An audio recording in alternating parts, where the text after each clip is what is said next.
안녕하십니까? 9월 8일 화요일 인도네시아 헤드라인 시작합니다. 첫 번째 소식입니다.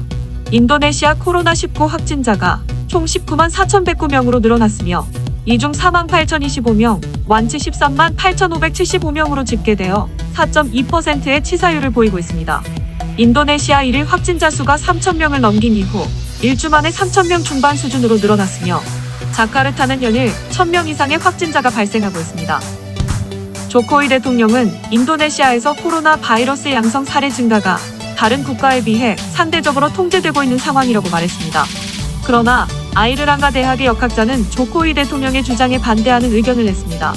역학자는 지난 6개월 동안의 그래프를 보면 코로나 바이러스의 확산은 전혀 통제되고 있지 않으며 코로나 바이러스 감염은 계속 증가할 것이라고 밝혔습니다. 또한 확진 사례의 증가는 정부가 정책을 완화하고 있기 때문에 촉발되었다고 주장하며 WHO 권고대로 테스트를 할 경우 인도네시아는 매주 26만 건의 테스트가 진행되어야 하는데 최근까지 매주 10만 건도 못하고 있는 상황도 지적하였습니다. 한편 인도네시아 전염병 전문가 협회 회장도 정부의 코로나 바이러스가 통제되고 있다는 입장에 의문을 제기하며 정부의 적극적인 통제가 있어야 한다고 강조했습니다. 인도네시아 정부는 내년 초부터 코로나19 백신 접종이 이루어질 것으로 예상한다고 밝혔습니다. 국영기업부 장관은 올해 연말까지 중국 시노백과 아랍에미리트 지사 시비에서 3천만의 분량 코로나19 백신을 공급받기로 했다고 설명하였습니다.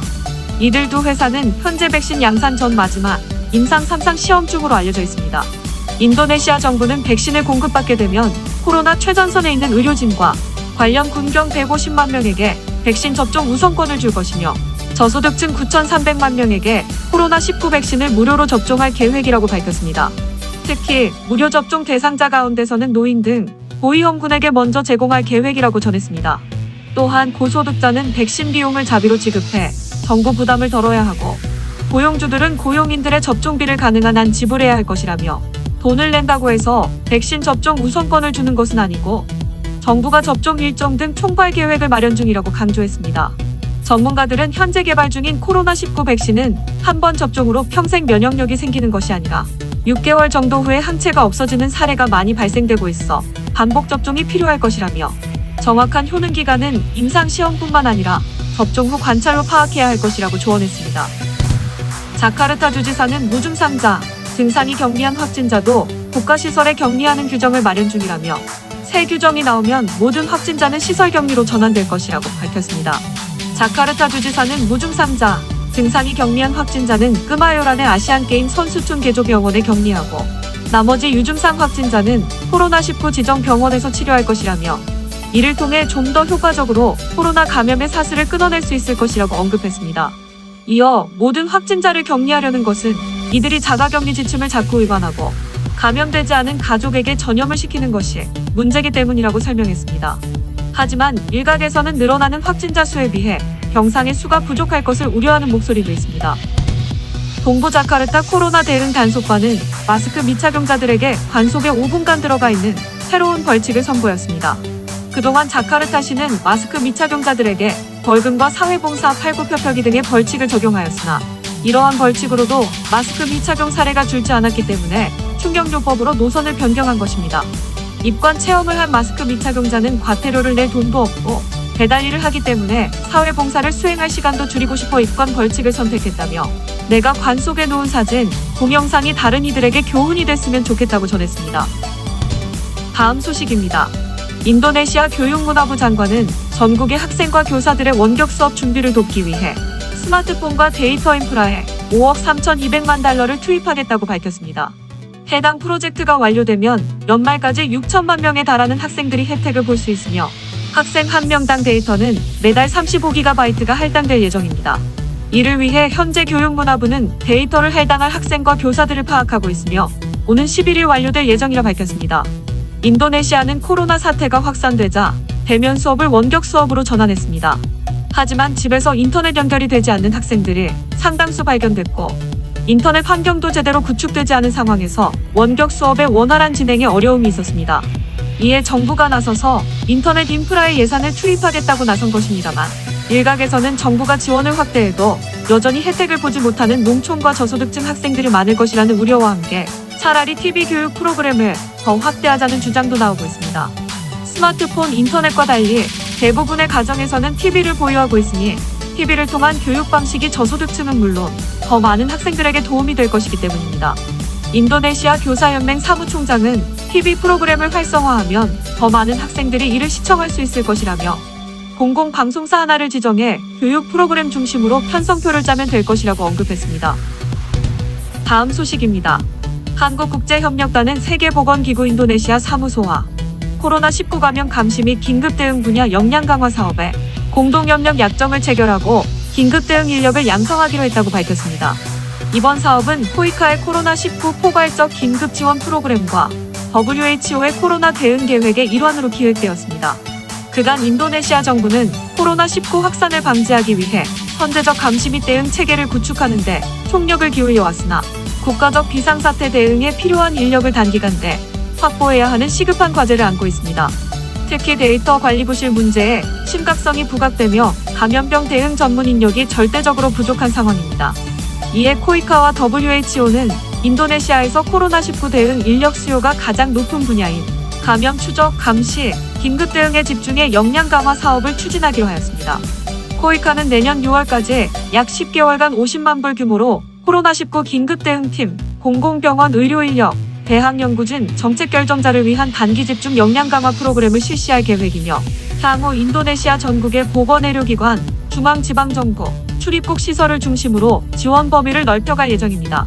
정해진 코이카 인도네시아 사무소장은 코로나19로 가중된 인도네시아 국민들의 어려움을 타개하기 위해 전문 인력 양성 사업을 실시하게 됐다며 코이카는 인도네시아 코로나19 극복에 동참하기 위해 지역 주요 병원의 의료 및 방역 장비를 전달하고 취약계층 지원도 진행하고 있다고 전했습니다. 다음 소식입니다. 미국 경제매체 CNBC에 따르면 최근 인도네시아 의회에서는 경제성장과 고용 안정을 위해 장관들에게 인도네시아 중앙은행 금리 결정 투표권을 주자는 제안이 나왔습니다. 일반적으로 금리 결정은 중앙은행의 고유 권한으로 대통령이나 장관들은 이에 영향력을 행사할 수 없으며 간혹 중앙정부가 입장을 표명하는 등의 간접적인 방법으로 압박은 가능하지만 실질적으로 금리를 결정할 권한은 없습니다. 그러나 인도네시아에서는 장관들에게도 금리 결정 투표권을 주자는 목소리가 나오고 있으며 이들은 경제성장과 고용을 위해 필요한 조치라고 주장하고 있습니다. 이러한 소식이 들려오자 투자자들의 불안감이 반영되면서 지난 1일 루피아화는 약세를 보였습니다. 또한 일각에서는 인도네시아 정부가 중앙은행과 금리 결정을 정치적 도구로 활용하려는 것 아니냐는 우려도 나오고 있습니다. 이에 조코위 대통령은 당장 중앙은행의 역할이 크게 변할 수 있는 결정을 내릴 계획은 없으며 중앙은행의 독립성이 훼손되는 일은 없을 것이라며 진정에 나섰습니다. 그러나 전문가들은 장관들이 금리 결정에 참여하는 것은 유례를 찾아보기 어려운 데다 기축통화를 발행하지도 않는 신흥국인 인도네시아에 대한 투자자들의 신뢰를 크게 저버릴 수 있기 때문에 부정적인 의견을 표했습니다. 일본 노무라 증권의 선이마세한 이코노미스트는 투자자들은 이 같은 정책을 대단히 우려하고 있다며 만약 법안이 통과되면 대규모 자금 유출이 나올 수도 있다고 설명했습니다. 다음 소식입니다. 인도네시아 공군은 룰룩두구 프라보어 중령이 지난달 10일 오후 1시쯤 동부자바 마제탄군의 공군기지 활주로에서 티오시바의 훈련기를 몰고 이륙하다 사고를 당해 입원 치료 중 숨져 이달 2일 장례를 치렀다고 밝혔습니다. 공군 사관학교를 졸업한 룰룩 중령은 소령 신분으로 사고를 당해 중령으로 1계급 추서를 받았으며 유족은 아내와 2자녀가 있습니다. 인도네시아 공군은 사고 경위와 관련해 티오시바의 훈련기가 활주로에서 미끄러져 이륙하지 못했다고만 밝히고 파손 정도 등 구체적 경위나 사진은 공개하지 않았습니다.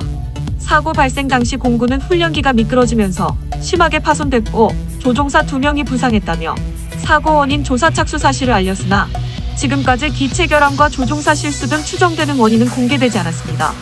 티오시바이는 한국항공우주산업이 개발한 티오십의 인도네시아 수출형 항공기로 초음속 고등훈련기 겸 경공격기로 사용되며 인도네시아는 2011년 티오시바이 16대를 4억 달러에 구매하는 계약을 체결하고 2013년에 인도받았습니다.